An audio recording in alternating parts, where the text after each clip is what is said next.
ये समय बहुत बलवान है।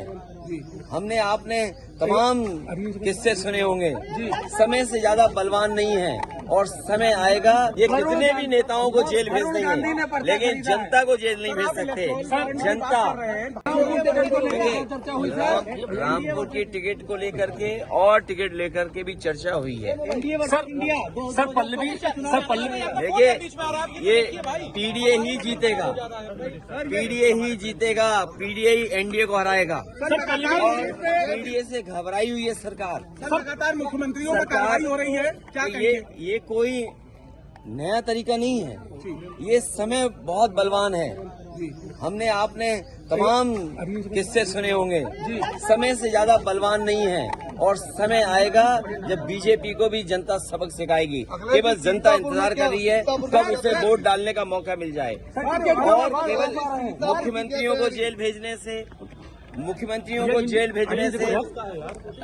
कुछ न्यूज को कंट्रोल करने से लोकतंत्र में इनकी जीत नहीं होने वाली है। ये लोकतंत्र को कमजोर कर रहे हैं। लोकतंत्र में जो आवाज उठाना चाहते हैं, उनकी आवाज दबाना चाहती है सरकार। और सच्चाई तो ये है कि इनके पास जवाब नहीं है। मान लीजिए उत्तर प्रदेश में सबसे ज्यादा पेपर लीक हुए हैं, कोई एक पेपर लीक नहीं हुआ है।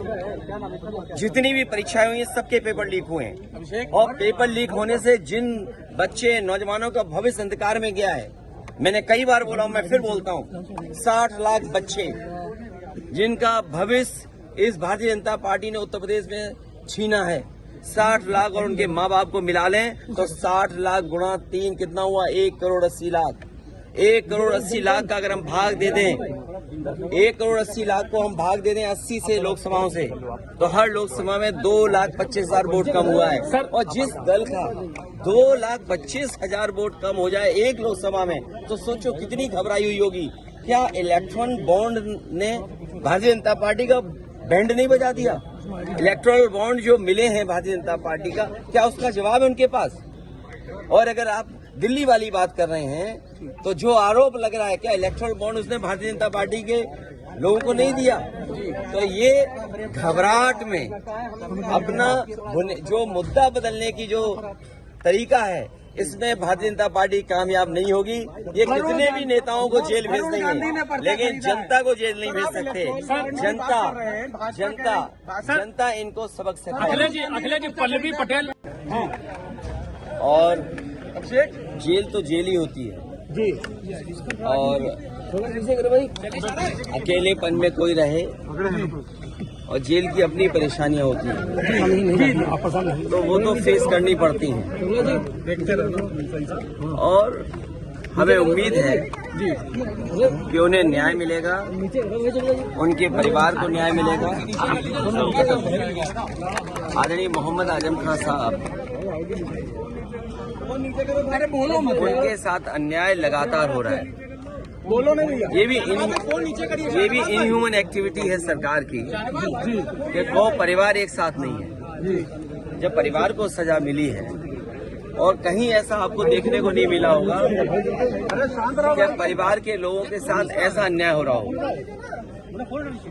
कम से कम सरकार को ये दृष्टिकोण तो रखना चाहिए कि परिवार एक साथ रहे। जब इतनी तकलीफ और परेशानी में है, क्या सरकार यही तकलीफ परेशानी देना चाहती है? और वो भी झूठे मुकदमे लगना। सरकार ये कहती है कि दुनिया में उनकी पार्टी सबसे बड़ी है, लेकिन जो लग रहा है, Bharatiya Janata party world record नहीं, ये वर्ल्ड रिकॉर्ड से ऊपर चले गए हैं। ब्रह्मांड रिकॉर्ड बना रहे हैं झूठे मुकदमों का। लगातार वर्ल्ड रिकॉर्ड नहीं, ब्रह्मांड का रिकॉर्ड बना रहे हैं झूठे मुकदमों का। और केवल उत्तर प्रदेश नहीं, रामपुर टिकट कहीं पर देख लीजिए आप, हर जगह मुकदमे झूठे लगाए जा रहे हैं। और जो इलेक्ट्रल बॉन्ड ने भारतीय जनता पार्टी का बैंड बजाया, उसकी वजह से आप दिल्ली को भी देख लीजिए कि दिल्ली में क्या हो रहा है। क्या देश ये स्वीकार करेगा झूठे मुकदमे लगा के लोगों को जेल भेज दें?